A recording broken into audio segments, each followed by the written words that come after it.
매일 드시는 따뜻한 흰 쌀밥과 국. 이것이 당신의 혈당을 조용히 그리고 무섭게 올리고 있다는 사실을 알고 계셨습니까? 심지어 건강에 좋다고 믿었던 바로 그 식습관이 나도 모르는 사이에 당뇨는 물론이고 치매와 심장병까지 불러올 수 있습니다. 하지만 너무 걱정하지 마십시오. 오늘 약을 먹거나 식단을 완전히 바꾸지 않고도 오직 밥 먹는 방식만 바꿔서 혈당 스파이크를 막는 놀라운 방법을 알려드리겠습니다. 밥은 죄가 없습니다. 우리가 밥을 먹는 방식이 잘못되었을 뿐입니다. 오늘 영상 끝까지 보시면 평생 써먹는 건강의 지혜를 얻어가실 겁니다. 안녕하세요. 100세 인생의 지혜를 더하는 100세 쏙쏙입니다. 우리 한국 사람에게 밥심은 정말 중요하죠. 김이 모락모락 나는 흰 쌀밥에 따끈한 국 한 그릇이면 세상 부러울 것이 없었습니다. 저 역시 그랬습니다. 평생을 그렇게 먹고 살아왔고 그것이 건강의 기본이라고 믿어 의심치 않았죠. 오늘 제가 한 분의 이야기를 들려드릴까 합니다. 올해 68이 되신 김철수 어르신의 이야기입니다. 철수 어르신은 누구보다 건강을 자신하던 분이셨습니다. 매일 아침 공원을 2바퀴씩 돌고 술, 담배는 젊었을 때 이미 다 끊으셨죠. 식사도 남들처럼, 아니 오히려 더 건강하게 챙겨 드신다고 생각했습니다. 아침엔 꼭 밥과 국, 그리고 나물 반찬 몇 가지. 점심에도 구내식당에서 나오는 백반정식. 저녁도 비슷했죠. 그런데 언젠가부터 이상한 증상이 나타나기 시작했습니다. 분명 밥을 든든하게 먹었는데도 점심 식사 2시간쯤 지나면 몸에 힘이 쭉 빠지고 나른해지면서 정신이 멍해지는 겁니다. 나이가 들어서 그런가 보다. 봄이라 춘곤증이 심한가 보다. 대수롭지 않게 넘겼습니다. 그러던 어느 날 정기 건강검진 결과지를 받아들고 철수 어르신은 눈을 의심했습니다. 공복 혈당장애, 당뇨 전 단계. 의사는 이대로 가다가는 몇 년 안에 꼼짝없이 당뇨병 환자가 될 거라고 경고했습니다. 평생 건강을 자신했던 철수 어르신에게는 그야말로 청천벽력 같은 소리였죠. 무엇이 잘못된 걸까요?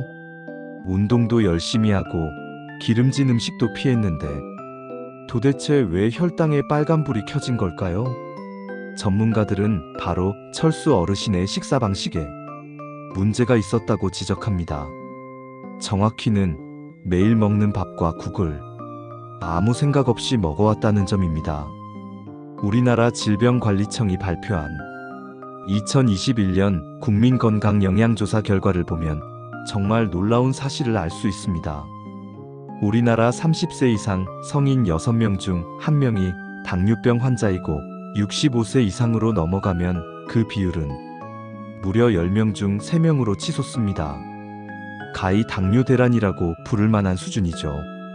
그런데 더 무서운 것은 내가 당뇨병인지 혹은 당뇨병에 가까워지고 있는지 전혀 인지하지 못하는 사람이 절반에 가깝다는 사실입니다. 철수 어르신처럼 말이죠. 문제의 핵심은 혈당 스파이크에 있습니다. 혈당 스파이크란 식사 후에 혈당이 마치 롤러코스터처럼 급격하게 치솟았다가 뚝 떨어지는 현상을 말합니다. 이런 혈당의 급격한 변화가 반복되면 우리 몸에서 혈당을 조절하는 인슐린 공장이 점점 지치고 망가지게 됩니다. 이것이 바로 당뇨로 가는 지름길이죠. 그리고 이 혈당 스파이크를 일으키는 가장 강력한 주범이 바로 우리가 매일 먹는 정제 탄수화물과 나트륨입니다. 다시 말해 흰 쌀밥과 짜게 먹는 습관인 셈입니다. 먼저 흰 쌀밥부터 이야기해 보겠습니다. 흰 쌀은 벼의 껍질과 씨눈을 모두 깎아내고 오직 하얀 속살만 남긴 것입니다.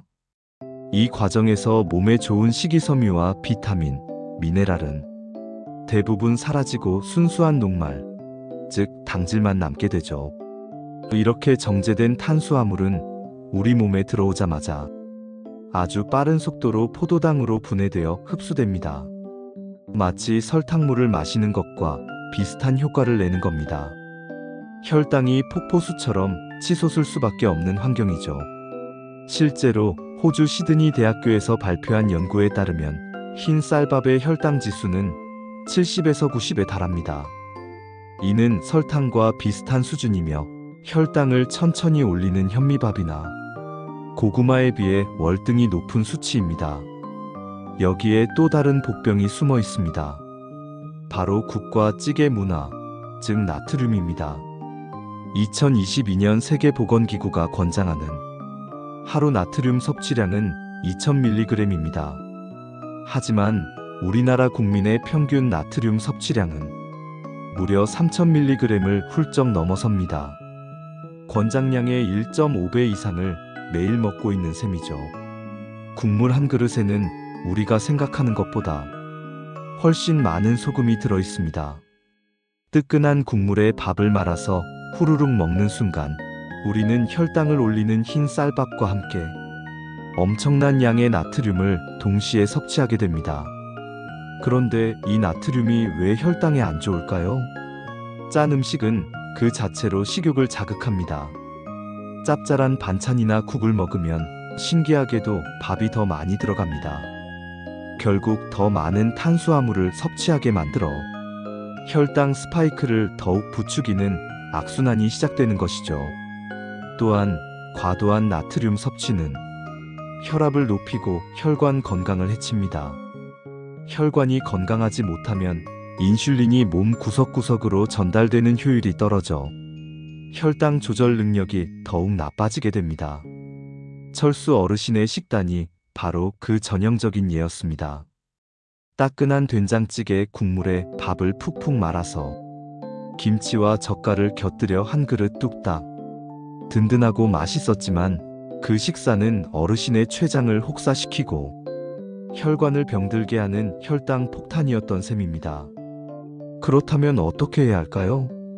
평생 먹어온 밥과 국을 하루아침에 끊을 수도 없고 매번 현미밥에 싱거운 나물만 먹고 살 수도 없는 노릇입니다.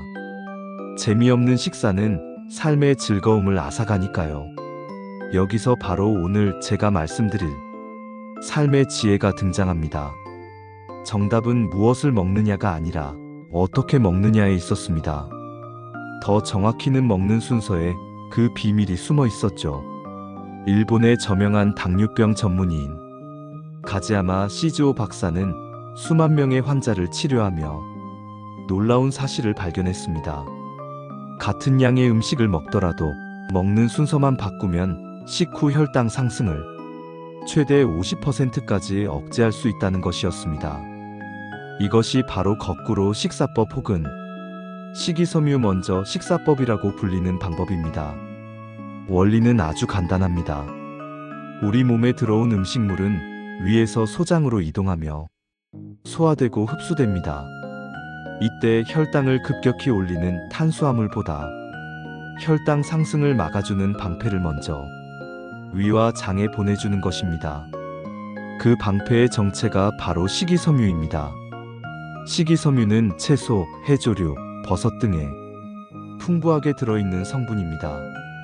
사람의 소화효소로는 분해되지 않아 몸 밖으로 배출되지만 아주 중요한 역할을 하죠. 첫째, 식이섬유는 위장에 들어가면 수분을 흡수해 부풀어 오릅니다. 마치 스펀지처럼요. 그래서 적은 양을 먹어도 포만감을 느끼게 해줘 자연스럽게 전체 식사량을 줄여줍니다. 둘째, 식이섬유는 위장에서 끈적끈적한 젤 형태로 변해 음식물이 소장으로 넘어가는 속도를 늦춰줍니다. 음식물이 천천히 이동하니 나중에 들어온 탄수화물 역시 천천히 소화되고 흡수될 수밖에 없겠죠. 혈당이 완만하게 오르는 겁니다. 셋째, 이 끈적한 식이섬유가 마치 그물처럼 포도당을 붙잡아서 몸에 흡수되는 속도 자체를 늦춰버립니다. 혈당 스파이크를 막는 가장 직접적인 원리입니다. 이 놀라운 식이섬유 방패의 효과는 이미 수많은 연구로 증명되었습니다. 미국 하버드 보건대학원에서 진행한 대규모 연구에 따르면 식이섬유를 충분히 섭취하는 사람은 그렇지 않은 사람에 비해 2형 당뇨병 발생 위험이 현저히 낮았다고 합니다. 그렇다면 이 식사 순서의 변화가 우리 몸속에서 구체적으로 어떤 차이를 만들어낼까요? 제가 수치로 명확하게 보여드리겠습니다. 여기 똑같은 메뉴의 식사가 2개 있다고 상상해 보십시오. 많은 분들이 좋아하시는 김치찌개 백반입니다. 흰 쌀밥 한 공기와 김치찌개, 그리고 밑반찬으로 콩나물 무침과 시금치 나물이 있습니다. 첫 번째 시나리오, 우리가 흔히 하던 방식입니다. 배가 고프니 일단 뜨끈한 김치찌개 국물에 밥을 푹푹 말아서 먼저 먹기 시작합니다. 짭짤한 국물 맛에 밥 한 공기를 순식간에 비웠습니다. 이때 우리 몸에서는 어떤 일이 벌어질까요? 식사를 하기 전 공복 혈당이 95로 지극히 정상이었다고 가정해 보겠습니다. 그런데 정제된 쌀밥과 나트륨이 가득한 국물이 아무런 방해 없이 위와 장으로 쏟아져 들어가자 혈당이 그야말로 수직으로 상승하기 시작합니다. 불과 식후 1시간 만에 혈당이 무려 190까지 치솟게 됩니다. 190이라는 수치는 당뇨병 진단 기준 200에 육박하는 아주 위험한 상태입니다. 우리 몸의 췌장은 이 비상사태를 해결하기 위해 인슐린을 평소보다 몇 배나 더 쥐어짜내 분비합니다. 그리고 2시간 뒤 과도하게 분비된 인슐린 때문에 혈당은 다시 80 아래로 곤두박질 칩니다. 이것이 바로 식후에 나른하고 힘이 없고 정신이 멍해지는 혈당 롤러코스터의 정체입니다. 매일 우리 췌장을 혹사시키고 혈관을 망가뜨리는 주범이죠. 자, 이제 2번째 시나리오입니다. 똑같은 김치찌개 백반을 먹습니다. 하지만 이번에는 순서를 바꿉니다. 식탁에 놓인 콩나물 무침과 시금치 나물을 먼저 입안에서 꼭꼭 씹으며 10분간 천천히 드십니다. 식이섬유 방패를 먼저 설치하는 것이죠. 그 다음 김치찌개에 들어있는 두부와 돼지고기를 건더기 위주로 건져서 드십니다. 이미 배가 어느 정도 찼기 때문에 마지막으로 밥은 평소의 절반 정도만 먹었습니다. 결과는 어떻게 달라졌을까요? 똑같이 식전 혈당 95에서 시작했지만 식후 혈당의 최고점이 135를 넘지 않습니다. 이는 식후 2시간 혈당 정상 기준인 140 미만에 해당하는 아주 안정적이고 건강한 범위입니다. 혈당이 완만하게 올랐다가 완만하게 내려오기 때문에 몸에 피로감도 없고 활력이 유지됩니다. 190과 135, 이 엄청난 차이가 보이십니까? 먹는 음식을 바꾼 것이 아닙니다. 더 비싼 건강식을 찾아 먹은 것도 아닙니다. 오직 순서 하나만 바꿨을 뿐인데 우리 몸을 위험에 빠뜨리는 혈당 스파이크를 완벽하게 막아낸 것입니다. 매일 반복되는 이 선택이 바로 내 췌장이 전력 질주를 하며 혹사당할 것인지 아니면 편안하게 산책하며 제 수명을 다할 것인지를 결정하는 갈림길이 되는 셈입니다. 자, 이제 이 놀라운 변화를 만드는 구체적인 3단계 식사법을 알려드리겠습니다. 1단계 채소 먼저. 식탁에 앉으면 밥이나 국에 먼저 손이 가는 습관을 버리십시오. 대신 나물 반찬, 쌈채소, 샐러드, 오이나 당근 같은 생채소를 먼저 드시는 겁니다. 최소 5분에서 10분 정도 천천히 꼭꼭 씹어서 채소를 먼저 드세요. 이것이 바로 우리 몸의 혈당 방패를 미리 설치하는 과정입니다.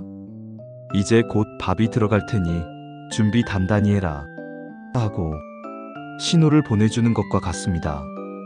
예를 들어 상추나 깻잎 같은 쌈채소를 된장에 살짝 찍어서 먼저 너덧 잠드시고 시금치나물이나 콩나물 무침 같은 나물 반찬을 한 젓가락 충분히 드시는 겁니다. 미역이나 다시마 같은 해조류도 아주 훌륭한 선택입니다. 2단계 단백질, 지방. 채소로 위를 충분히 채워주셨다면 그 다음 순서는 단백질과 지방입니다. 우리 식탁에서는 주로 고기, 생선, 두부, 계란 같은 메인 반찬이 여기에 해당되겠죠.